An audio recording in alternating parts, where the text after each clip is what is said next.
Hey, good morning.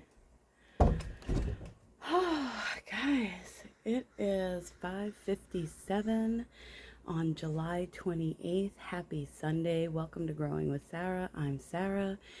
I am doing this tour very early, one because I need to get it done and get it up because I haven't put a video up in a couple of weeks. I ran into some issues, had some corruption on my SD card in my GoPro, so I am working with my phone today, so I apologize if it's a little bit wobbly.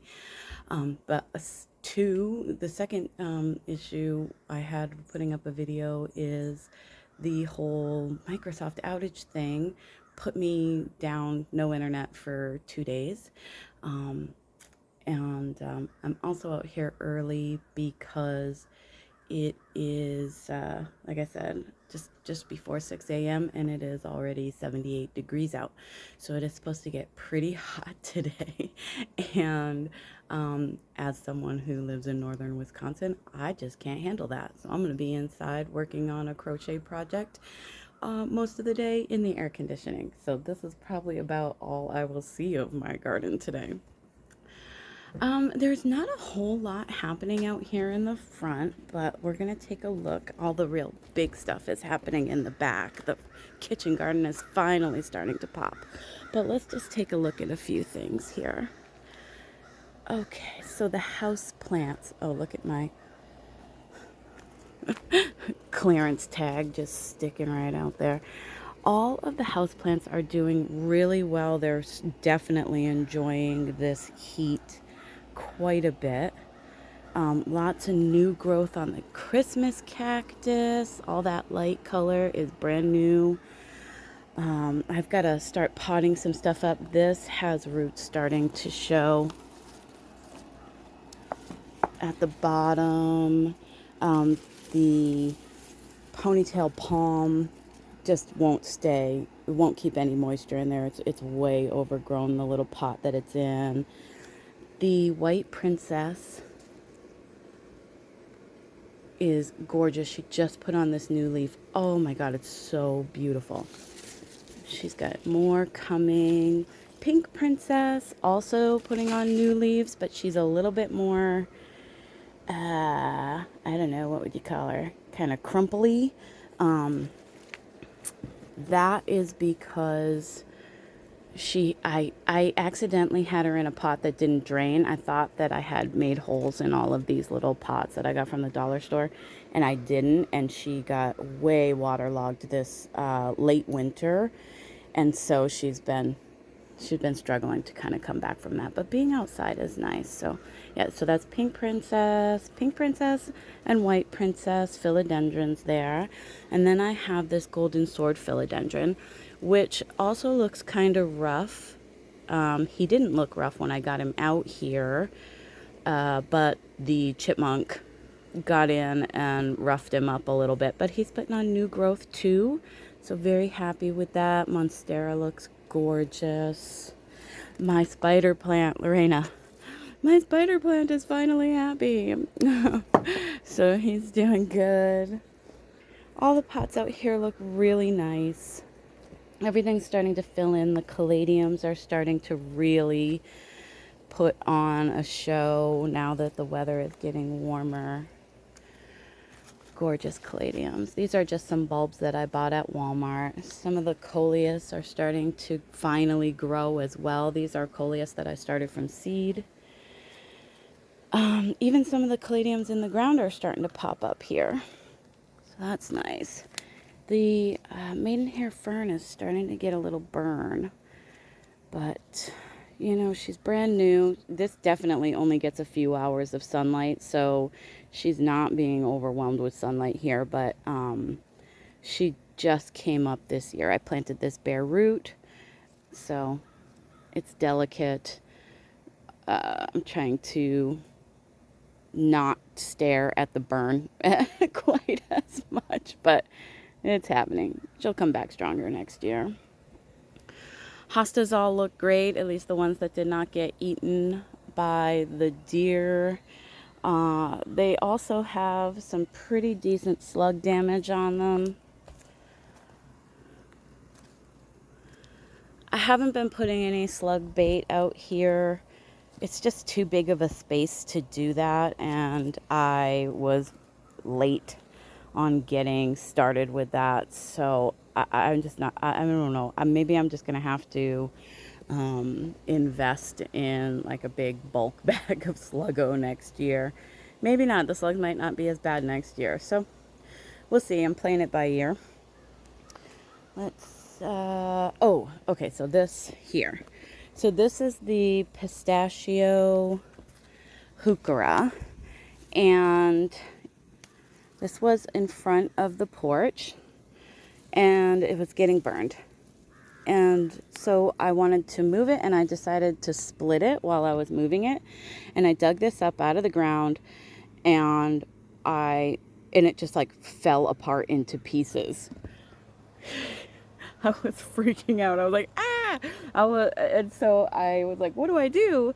And like the pieces that broke off, they didn't have any roots, and they just like fell off the plant.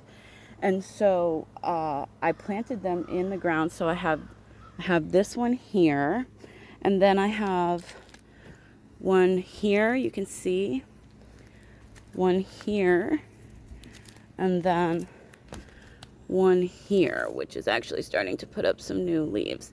Basically, I read up on it, and the general consensus on the internet was to get them rooted as quickly as possible. So I just put them in the ground. Definitely that one at the end is starting to put on roots and starting to put on new growth. The other two here, I'm not sure.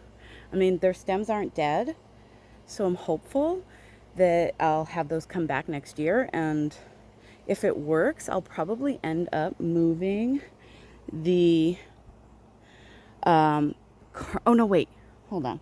Okay, that one's the pretty pistachio right there. This one is the caramel something. The leaves come out red in the fall. I mean, in the new growth, it comes out with like red streaking on it. It's caramel apple, caramel something. But if it works, I'll end up moving that one too, because that one definitely has burn on it as well. And I don't know if it's just because this plant is a little bit older or what, because I've never had burn on it. And I don't think we've been that much sunnier than normal this year. But yeah, so we'll see. If it works out, I'll end up moving that one. Again, I'm really sorry. I'm going to try and go slow here with the camera. All the begonias that Lily put in on the walk are looking great. Just pretty little pops of color there. The serendipity alliums are starting to put on their bloom heads. They're starting to open up. I love the serendipity alliums. Oh, this autumn joy sedum is gorgeous, but we had a dog come along and break it. I'm kind of sad, kind of not. I mostly sit on the porch and look at it from the other direction, so I see this. Which is gorgeous. Tons of bloom heads on there. And once it's done this fall, or probably early spring next year, I'm going to dig that up, separate it out into at least 2 plants, and plant it someplace else. Because with the issues that I had with the sedum on this side, now this just doesn't really fit here. It's too tall. It's too big. I may even just end up moving it somewhere into the middle of the bed, but probably I'll put it somewhere in the back because I'm trying to build out some perennials in the back as well. Sweet William looks beautiful. I love the different variations of color that Sweet William can have. The dianthus, speaking of dianthus, the dianthus that came back from last year is putting on some bloom heads. I'm really interested to see what that looks like. I don't know if any of these guys will come back. I know that this was just something that I got at Walmart in like a 4-pack and popped in for a little bit of annual color like these. And it's come back. It definitely has very different foliage. I'm not really sure what's going to happen there. What's new out here is the Blue Buddy Blue Fescue grass that I started from seed. I've got a clump of 3 here, taking really nicely. I have another clump of 3 here, also taking great. I mean, I guess you can't really screw up grass. Take a second just to look at this phlox. Beautiful. It's really about to pop. There's a ton of bloom heads on there, and fingers crossed the deer has not come back and eaten that one, although he did come back and eat this one right here. Sad days. Let's see. The Love Parade yarrow. It starts out this sort of brighter pink and fades to this very soft pink. Oh, I love it. It's gorgeous. I love it. It's kind of falling down, but I don't mind that. I like the look, and it'll spread even more in there and get denser here next year. That's only its 2nd year, and I started that from seed. The Going Bananas daylilies. So pretty. So pretty. All the daylilies are pretty much blooming at this point. Got lots of great stuff. Nepeta still going strong. Looks beautiful. I did move. Okay, so I think these 2 are the same, and you can kind of get a idea. This one's not entirely open yet, but this daylily, really gorgeous.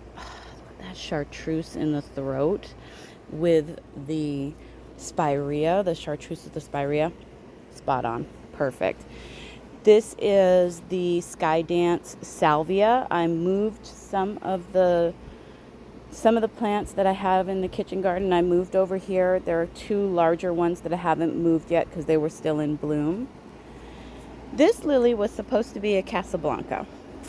Okay, these are Casablancas. You can see how they point down.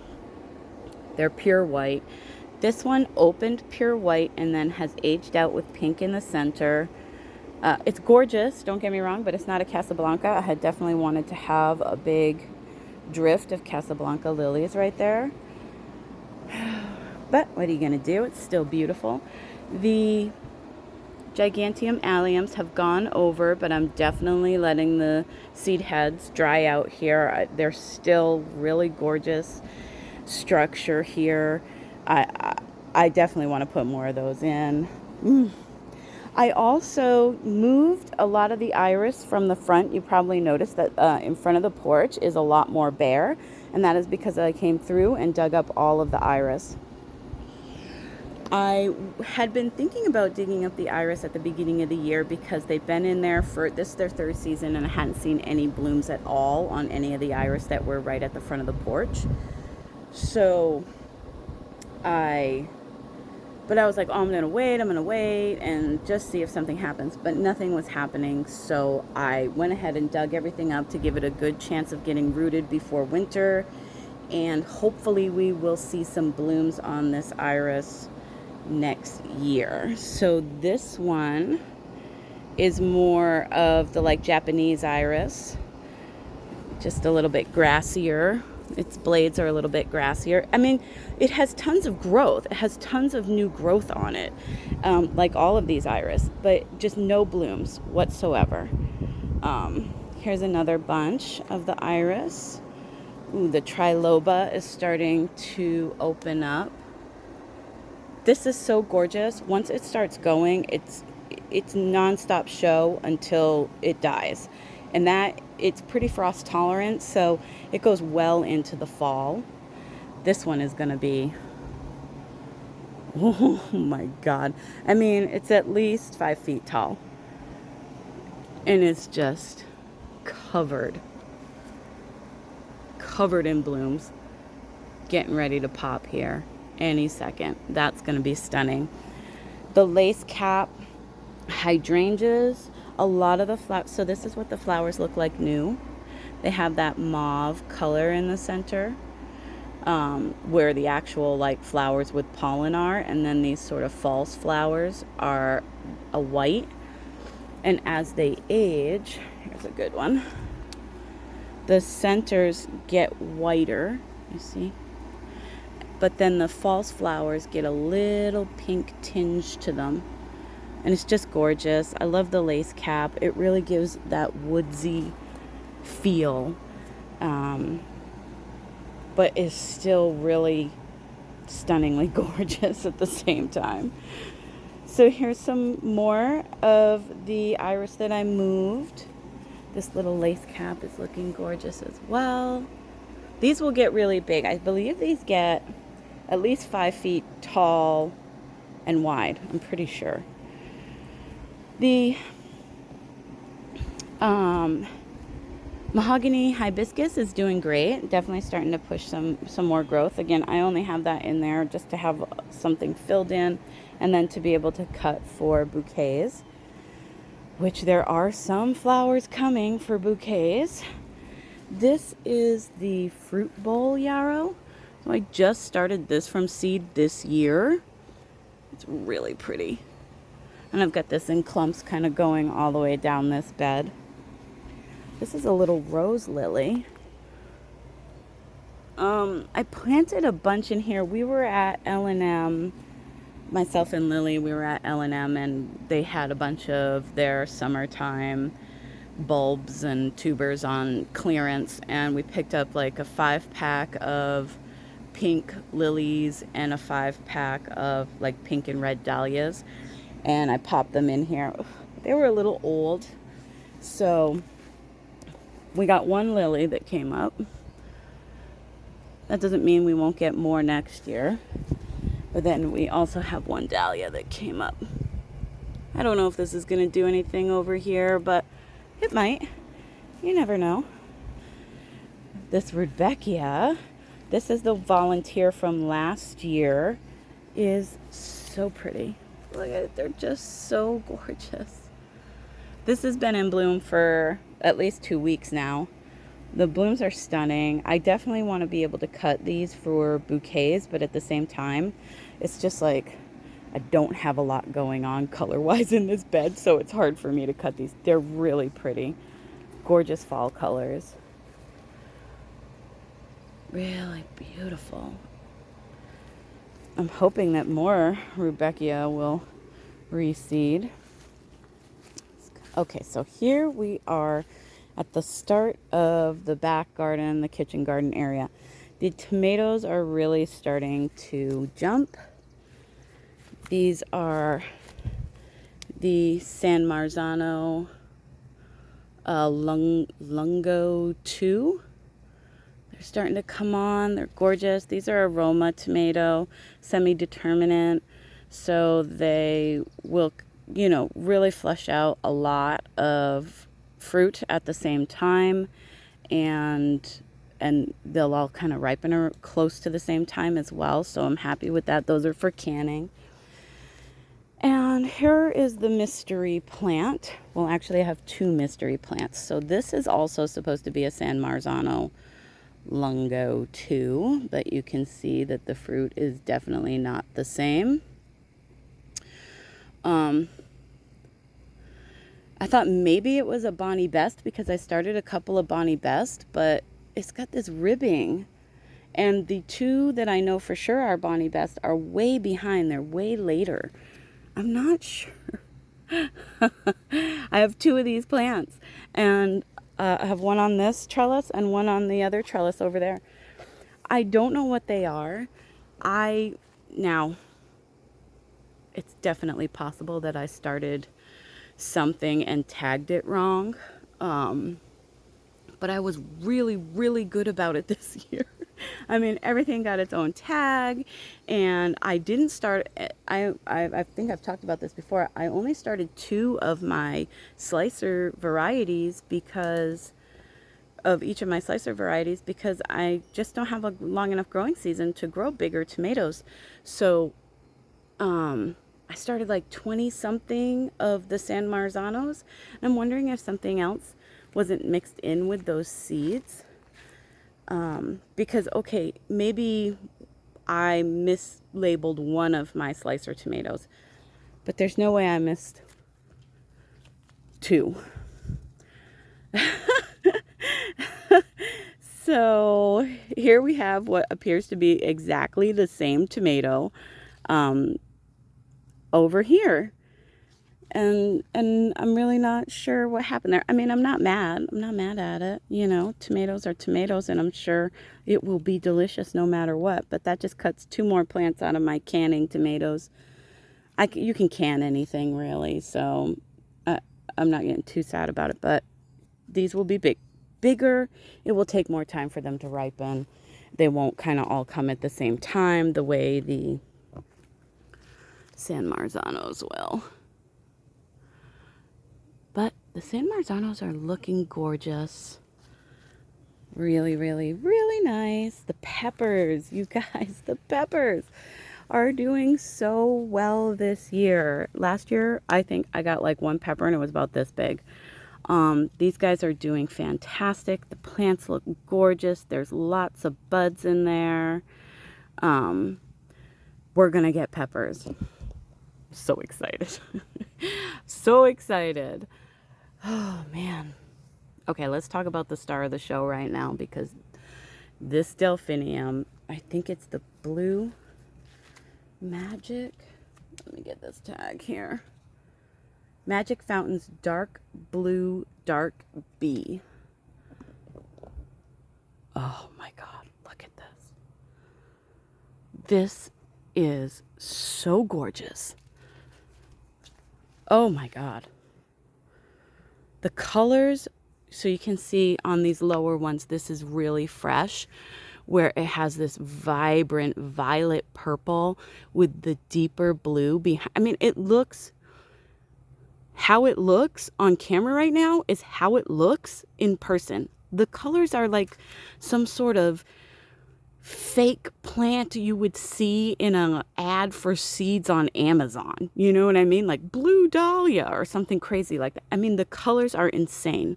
And then in the center, it's like black. And as it ages, more of the blue starts to come out and the purple starts to fade to more of like a rosy purple. It's gorgeous. Oh my God.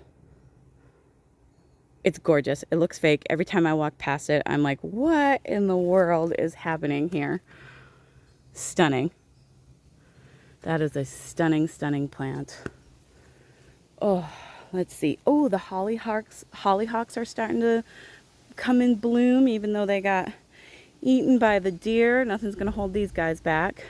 So these are the black hollyhocks that I started from seed a few years back. The seeds are from Baker Creek. They're gorgeous. Oops, sorry guys. They're really pretty. And then this is just the beginning of the show. They keep growing up past the top of the kennel here. So the kennel is 6 feet. And I think last year they got at least to 8 feet. And then they'll just be full of blooms all the way up. It's really gorgeous. And these are also the same.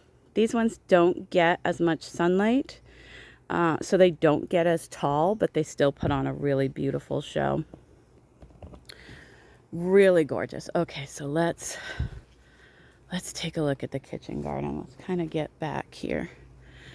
So the kitchen garden has had its issues this year. Slugs, deer, chipmunks.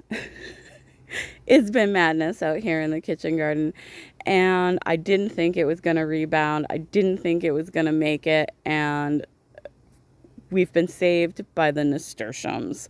The nasturtiums are coming on so strong. Now I have a bunch of nasturtiums that I started from seed. I just had a whole bunch of old seeds from last year. I actually have to buy some new nasturtium seeds this fall. But I used up everything I had. I have like tip tops, different Alaska varieties, peach melba, orchid cream, purple emperor, just all kinds of stuff like that. And I have volunteers, which I pretty much let any nasturtium volunteer go for it. This bed right now is the strawberry beds, although it's very hard to see.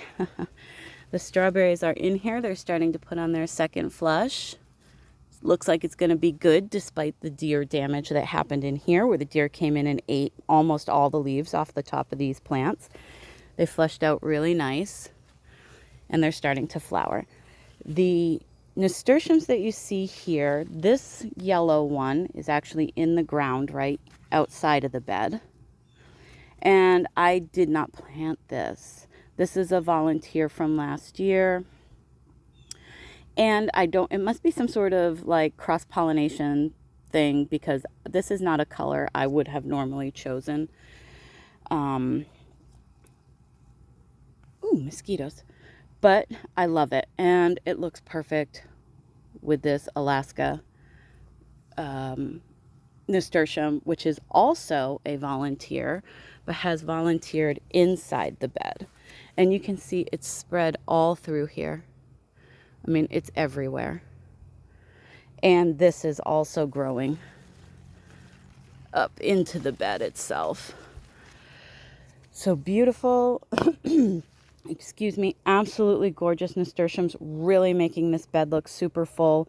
I'm letting the strawberries run this year because a lot of these plants are the original plants that I put in.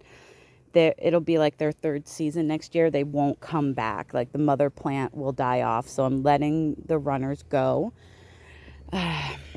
This is that Sky Dance Salvia.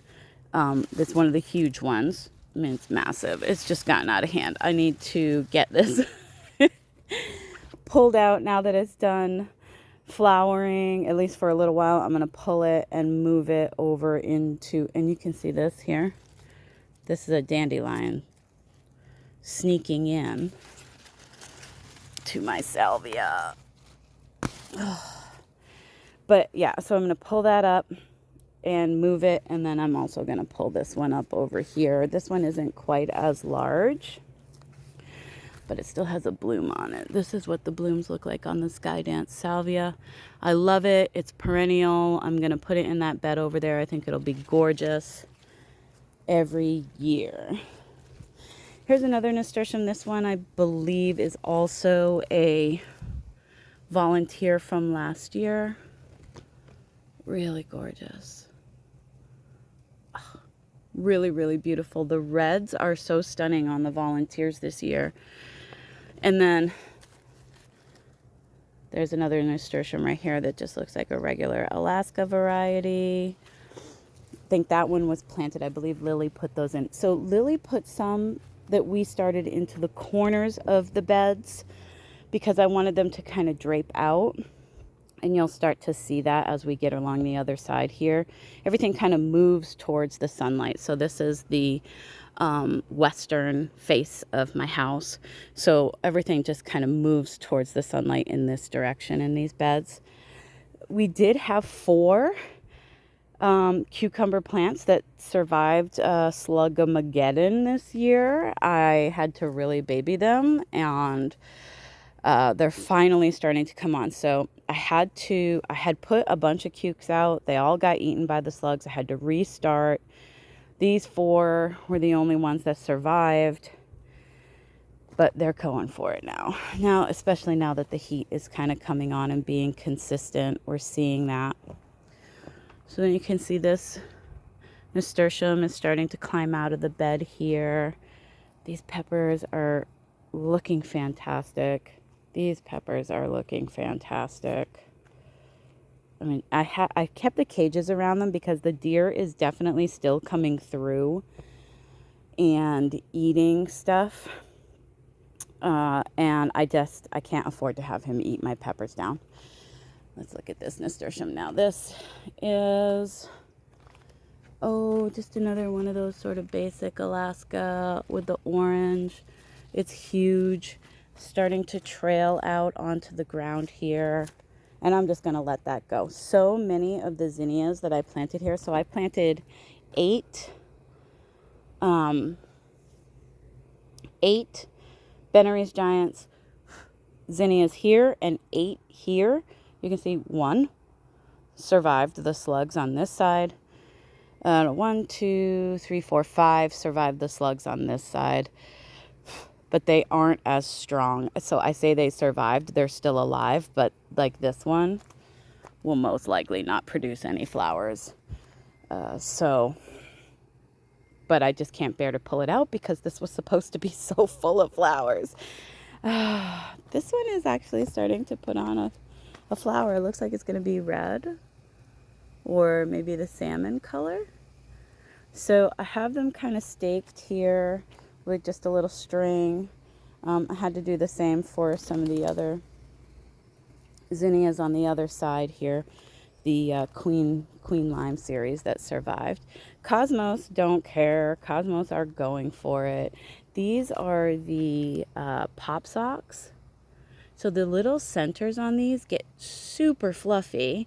I mean, not tall, but fluffy little discs. They're really cute. I had a couple of them come up and be fully formed, and they're just adorable. Here's one of, I think these are double click here. These tomatoes are doing fantastic. The Black Beauties are starting to put out some fruit, and you can see what that looks like here. Where are they? Oh, I'm gonna get some focus there. They have that little darker bit to them, and you can see their stems are much darker than a regular tomato.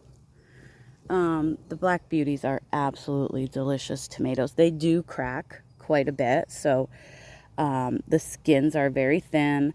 They crack. You can really try to keep up with the consistent watering and everything like that, but they're gonna crack. They're just beautiful. I think they're gorgeous even when they crack, so it doesn't bother me one bit. The flavor is totally worth it. These are the Cherokee Carbon seeds from oh my gosh, I want to say Epic Gardening, but it's not Epic Gardening. It's their seeds shop, and I have a hat from them and everything. It'll come to me. Anyways, these seeds I've had for a couple of years now. They're fantastic. I got great germination off them every time I've tried them, and nice fruit coming off of them as well. These zinnias are just a little bit behind, but they're on the less sunny side of the garden. I'm not worried. I mean, not zinnias, Cosmos. I'm not worried. They'll catch up. Cosmos go wild.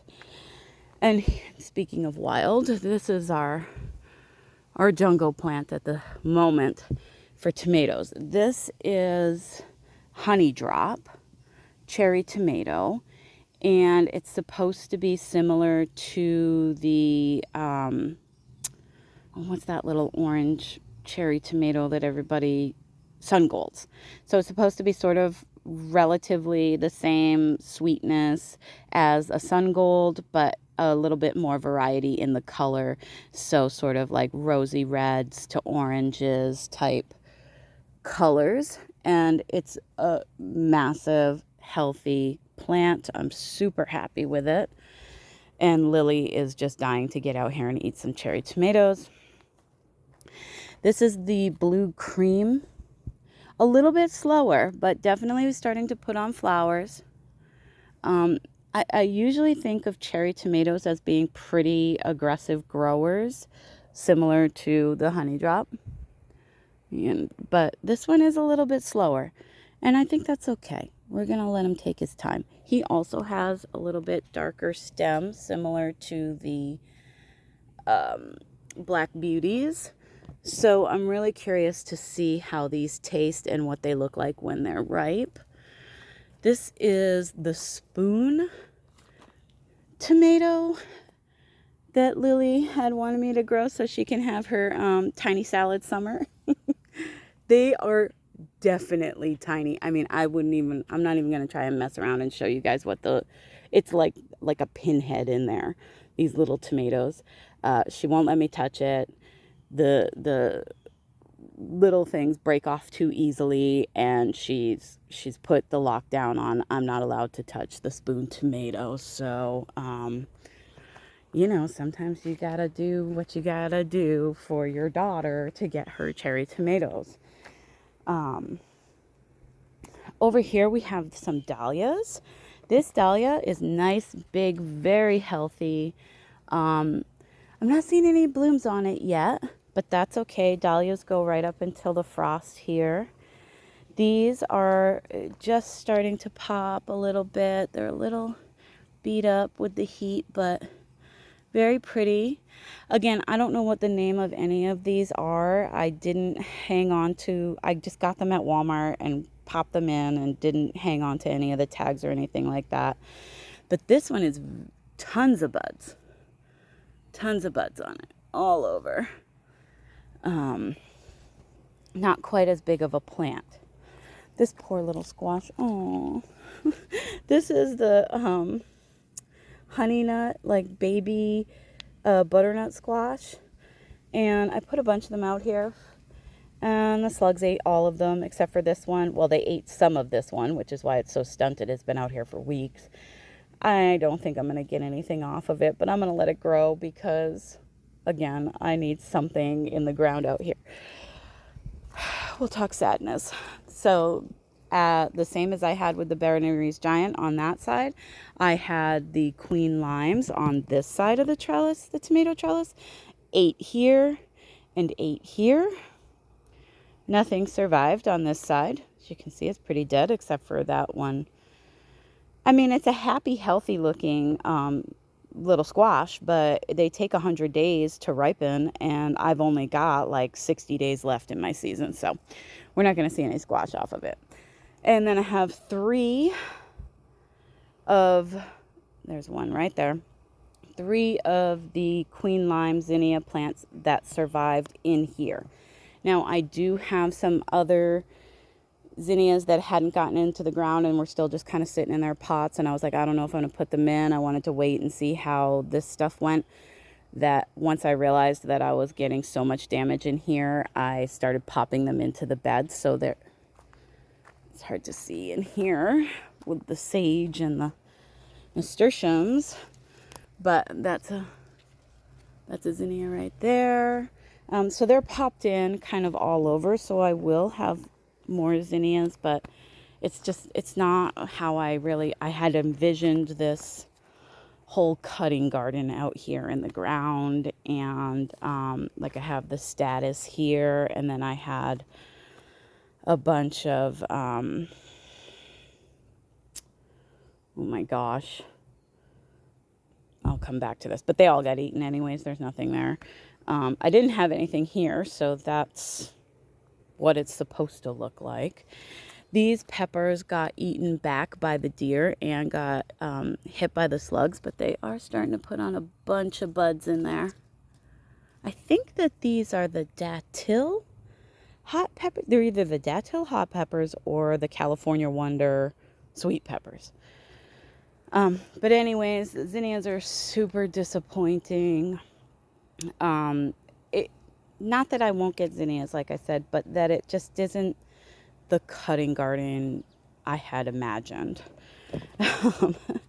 So this is a dahlia here, very small, but very healthy. Again, not super worried about that not blooming yet, even though I have a couple of others that are. This one has started putting on blooms. I've actually already cut off of this one. It has a deep, dark, chocolatey burgundy colored flower on it. Really, really pretty. The straw flowers are starting to put some buds on. Looking good in there. Let's see this one. I think these are red giants. I think it's red and orange. The orange Wonder Snapdragons put on such a show. I'm actually going to come out here and cut a bunch. I'm trying to leave some because I want them to reseed in here. But some of them, I don't know. It's going to be hard for me because some of them are starting to look really dingy. But beautiful, really, really pretty. The Pro-Cut sunflowers that survived the slugs in this bed are starting to put little heads on. And they're giving a nice sort of shade block for these snapdragons in the afternoon. But over here, I have this, I think this is called like the Giant Mix or something like that. These guys look really, really nice right now.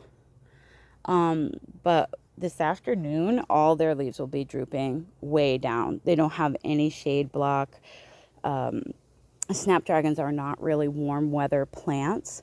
So we are slated to get about 2 weeks where we're in the mid to upper 80s, pretty consistent. And so I don't know if these are gonna survive like getting into 90-degree days, multiple days in a row.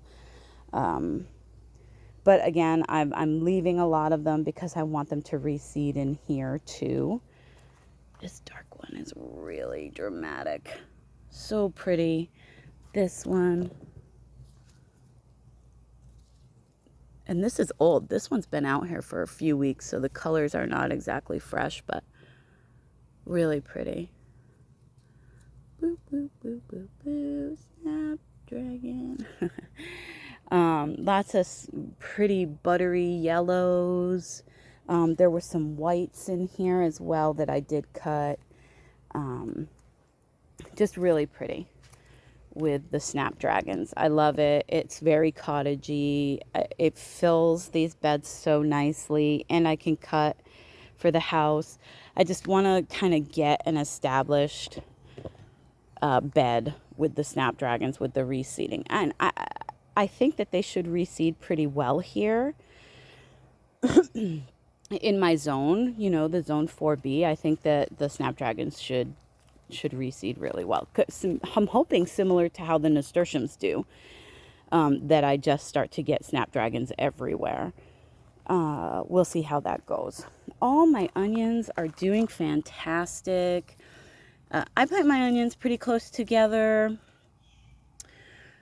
I'm not interested, none of these are large varieties of any kind. I'm not interested in having giant onions. They don't last as long.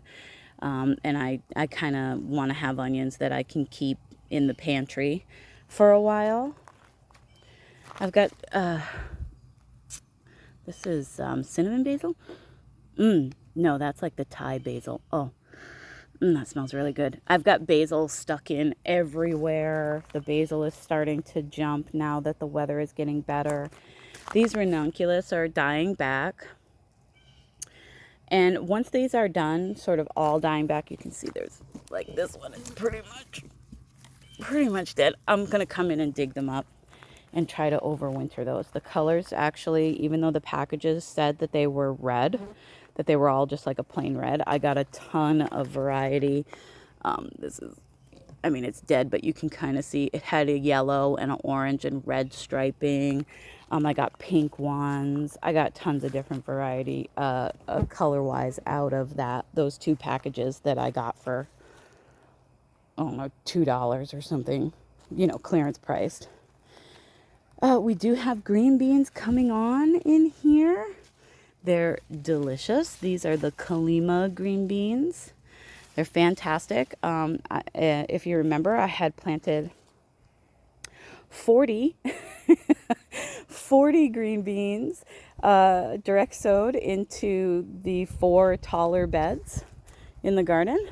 I think 6 plants survived out here after the slugs. Some I never even saw them. I never even saw them germinate or come up because the slugs just mowed them down overnight. But we do have some. They're coming, and I restarted. I'm sorry, I'm getting sweaty, guys.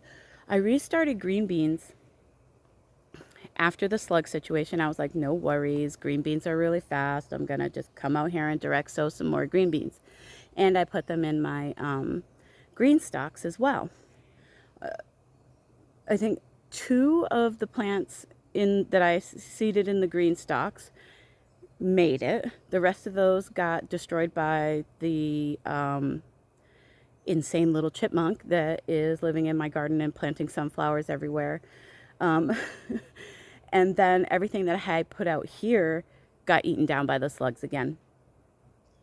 And I thought I was keeping up with the slug bait and everything. It didn't matter. He ate everything, or they ate everything, the slugs. I don't even know if I can see any slugs to give you guys an idea. I actually just put a ton of slug bait out yesterday. But yeah, so I had to start them again I had to start a third round of green beans, and I put them, oh, that's sticking to my forehead. I put them in cells. I started them in 4 packs this time around, and I've never done that with green beans before because I've always heard that they really don't like having their roots disturbed. You know, squash, cucumber, all that stuff, you direct sow, and I've never had issues doing that in the past.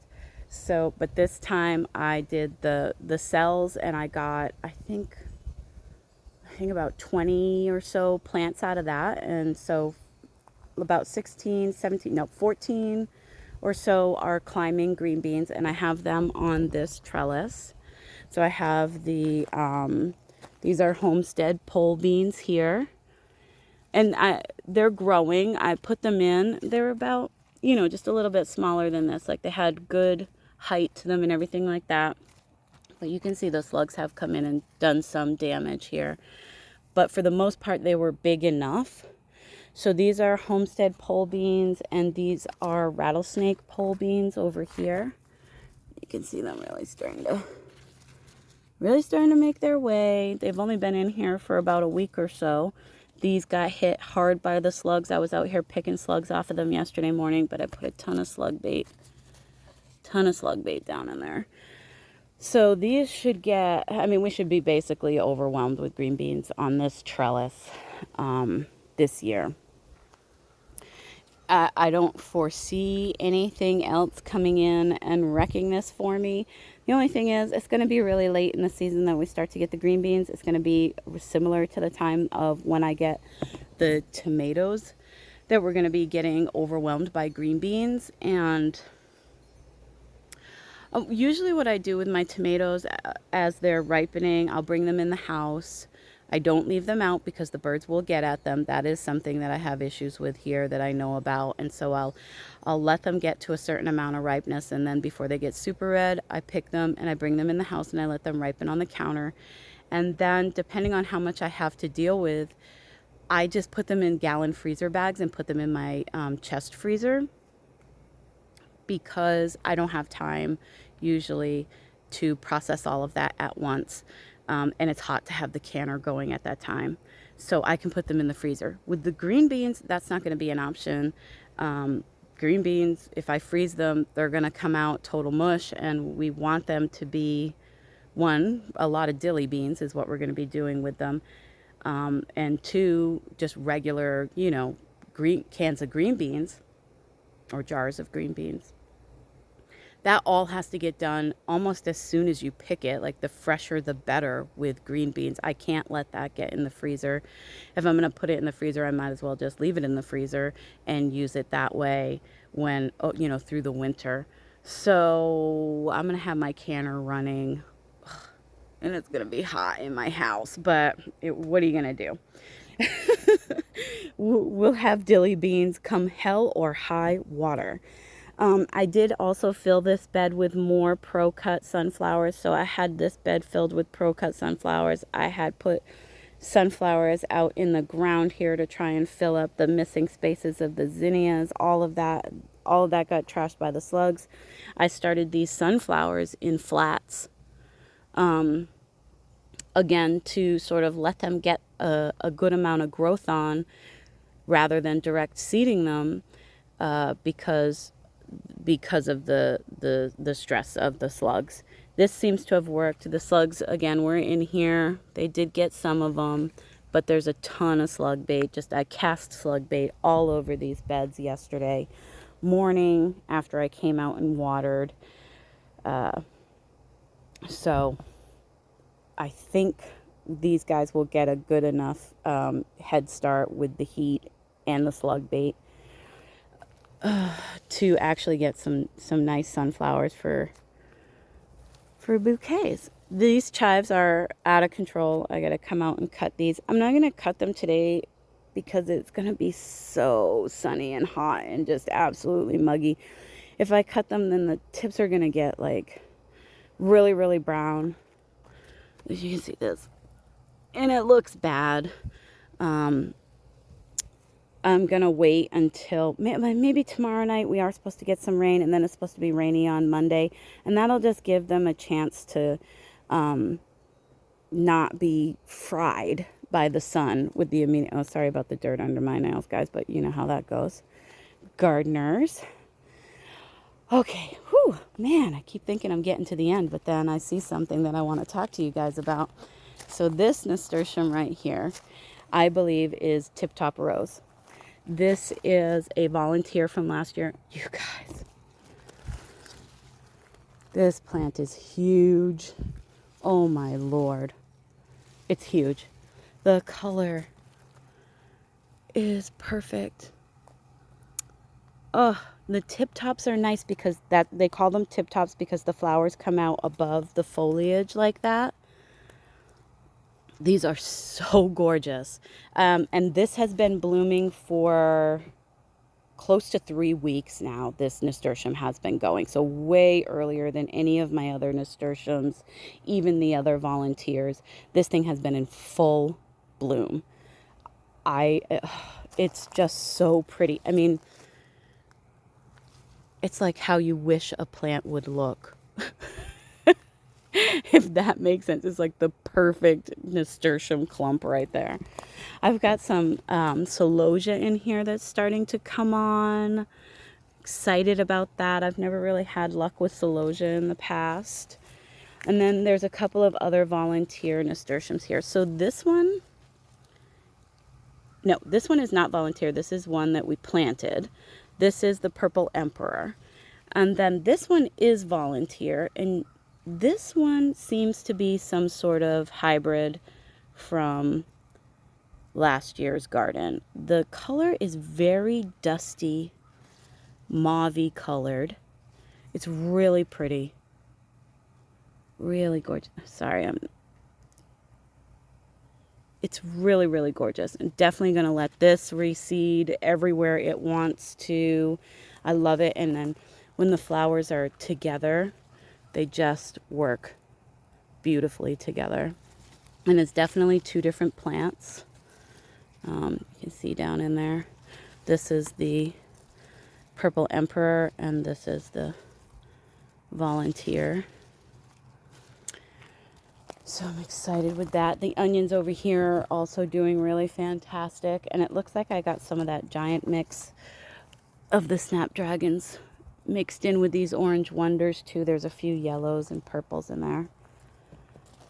Whew. And some of the stalk is starting to put on some height. So I did pull a lot of the stalk out of these beds because it just wasn't growing. I replaced it with some sunflowers. You can see I've got sunnies in here. All of this growth down here is just, I broadcast lettuce seed in these beds. In this bed and in this bed, I just broadcast lettuce, kale, all kinds of leafy greens in there just to get something growing so the bed didn't dry out. And that's worked really well. We did pick the garlic. So you can see the garlic bed is looking pretty empty. There's some dill. This is all volunteer dill from last year. I haven't planted any dill this year, which is probably good because Lily came home from her father's last weekend with so much dill. Like I'm not gonna be needing dill for years. She came home with so much dill.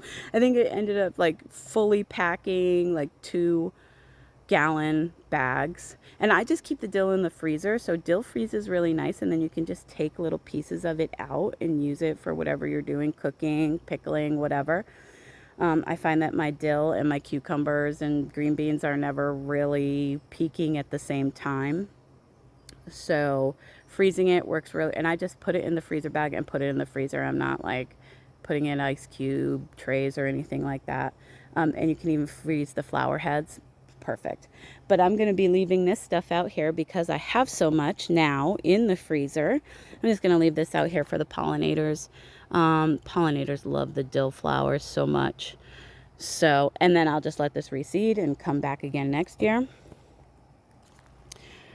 So these are the only summer squash that survived slug Slugamageddon. I gotta think of something better than that. The slug slaughter. How about that? The slaughter of the plants, the slug slaughter, came through and ate all my summer squash. These two plants survived. Again, I direct sowed all of my summer squash thinking I was good to go. Never had an issue in whatever 10 years of gardening. Never had an issue. These two are the only ones that survived. And they're small because the weather had been cool and because they were in with the garlic. They were shaded for quite a while, but now I did give them a little sort of side dressing of some Miracle-Gro potting mix that I had to sort of super boost the soil here a little bit because garlic takes a lot of nutrient out. I didn't think it was going to be an issue, but you know, everything has been an issue this year. So everything I thought was wrong this year. And but these are doing great. I'm hoping that we will still see some summer squash, but they're pretty small. We do have like I said, about 2 weeks of really warm weather here where we're going to be in the upper 60s and 70s overnight and all of that. So, but you'll also see other sort of fresh patches of soil in here. What's in there is beets.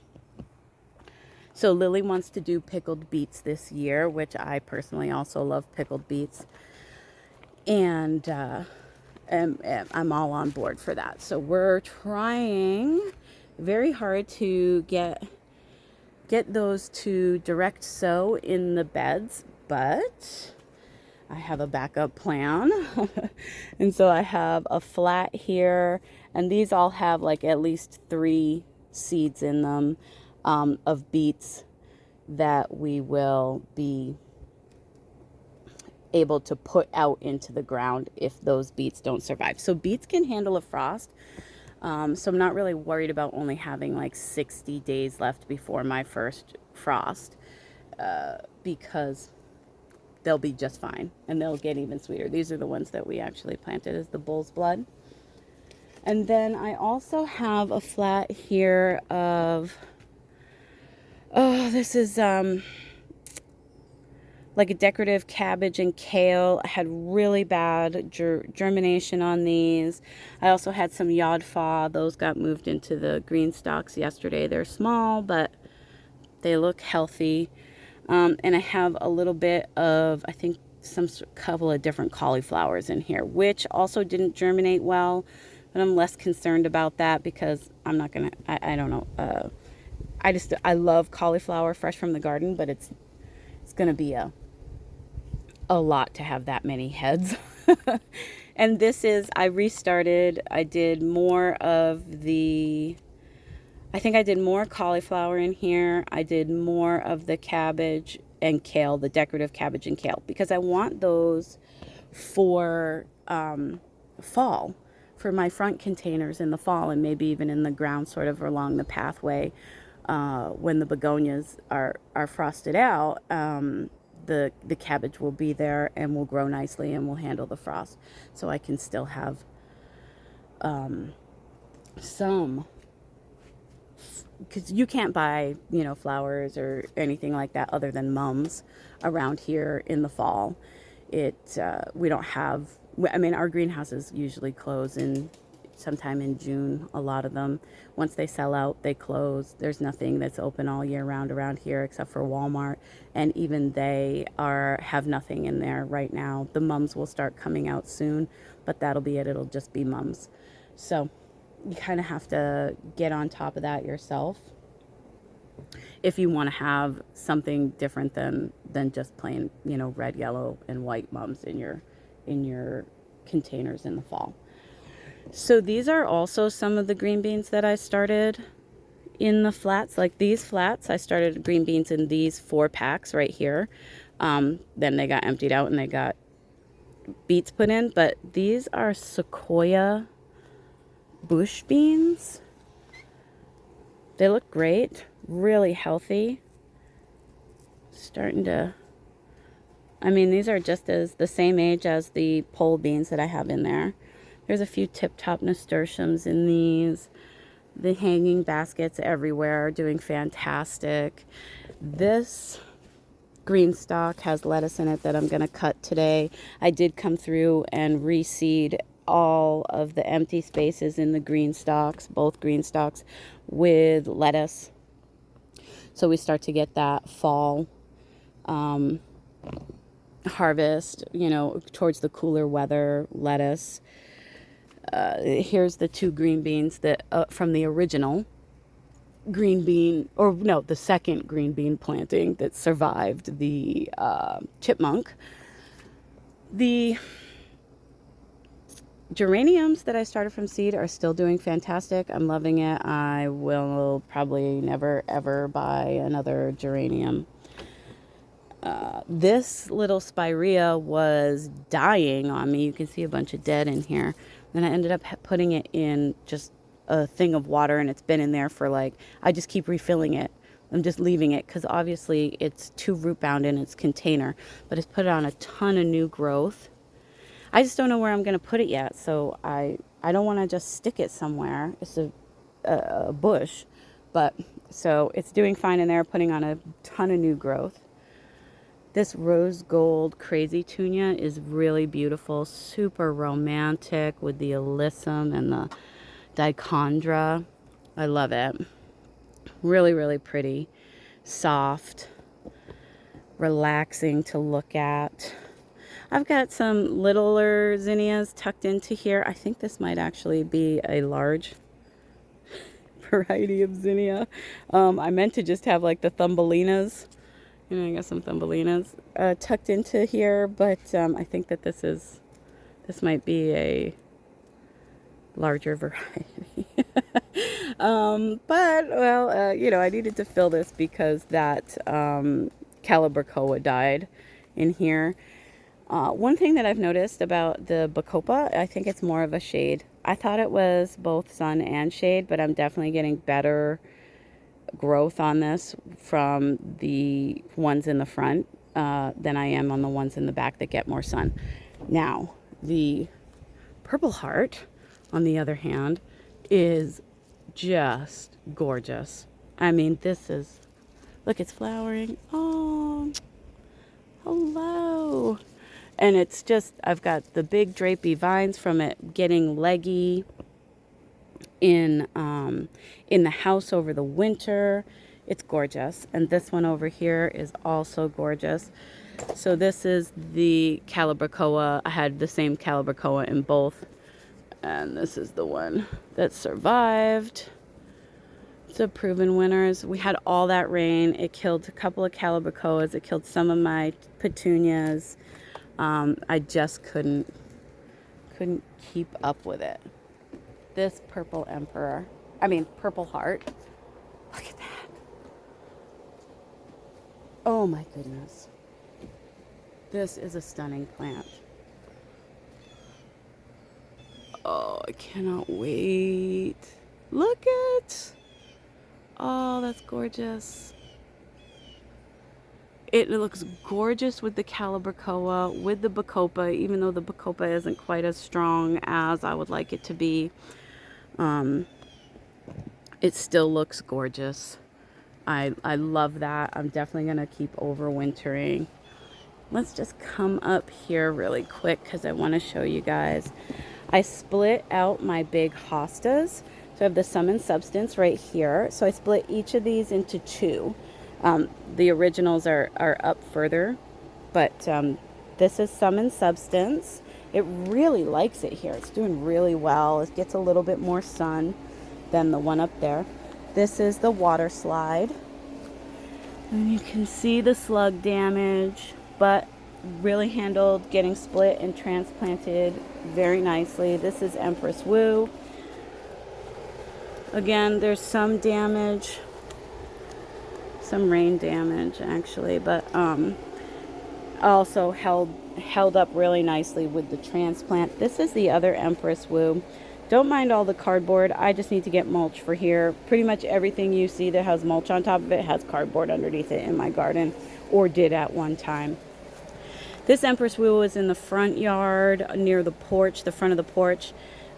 It wasn't growing that large. It's definitely put on a ton of growth since I moved it back here. This is where I got the, I think this is Solomon Seal. Here and there, those blue tags are Solomon Seal that I got bare root from, I think it's called Great Garden Plants or something like that. These are the original hostas, so that's the original Empress Wu, that's the original Sum and Substance, that's the original Water Slide. And there's also Jacob's Ladder in here, the blue tags. Those are Jacob's Ladder, also from bare root. I know that the foxgloves look really dingy in here and kind of weedy, but I'm letting them go because I also want those to reseed. So the seed heads are really starting to dry and open. I want them to reseed all in here. And yeah, that's something that I definitely want. Everything looks really nice in the shade garden. This I could probably cut this one back. I think this guy's dropped all his seeds. But yeah, okay, so, and let's just take a look at the Bacopa out here. So you can see, this is the shady, like this is the shadiest hanging basket. This is the shadiest spot that this Bacopa gets. And it's just so much more dense and long and with flowers. So next year, because I love the Bacopa, and you can see this one too, really gorgeous. Don't look at that one because that pot had an issue where it was not draining and the plants in there are just a little bit sad, but I figured it out and I got it draining again. But even this one that gets more sun is still, but you can see, so this side of the yard gets a lot more sun. You can see the Bacopa is not coming out this side. It's reaching more towards the shadier portion of the yard. So I think I will definitely be doing Bacopa in these hanging baskets again because it's so gorgeous out here in the shade. And it's hard to find something that will look good in a hanging basket in the shade. Of course, the begonias that are in these two look gorgeous as well. So that's probably a pretty good combination. Anyways, that's it. This was an extra long one, but I know I haven't done one in a couple of weeks. So I definitely wanted to talk about as much as I could with you guys, especially since there's so much happening now that the weather is getting nice. Hit me in the comments. Oh, you guys, so exciting. We have a new subscriber from Vietnam. Hello. I'm so excited to have you here. Shout out in the comments, say hi to everyone, and everyone say hi, and let me know what you guys are growing. Where are your gardens at? What kind of pest damage or pest pressure are you guys having this year? Because it seems like everybody's having some level of pest pressure this year that's a little bit higher level than they've seen in the past. I'm so excited to be eating green beans, you guys. The green beans are delicious, and I love going out into the garden and just eating right out of the garden. So more to come. I did do a video of us pulling the garlic. It's just a short video, like 10 minutes. I'm going to get that up here probably in the next couple of days so you guys can see what our garlic harvest looked like. And yeah, that's it. That's all I got for you guys today. I hope that you're having a wonderful day. I hope you have a wonderful week, and I will see you in the next one. Bye.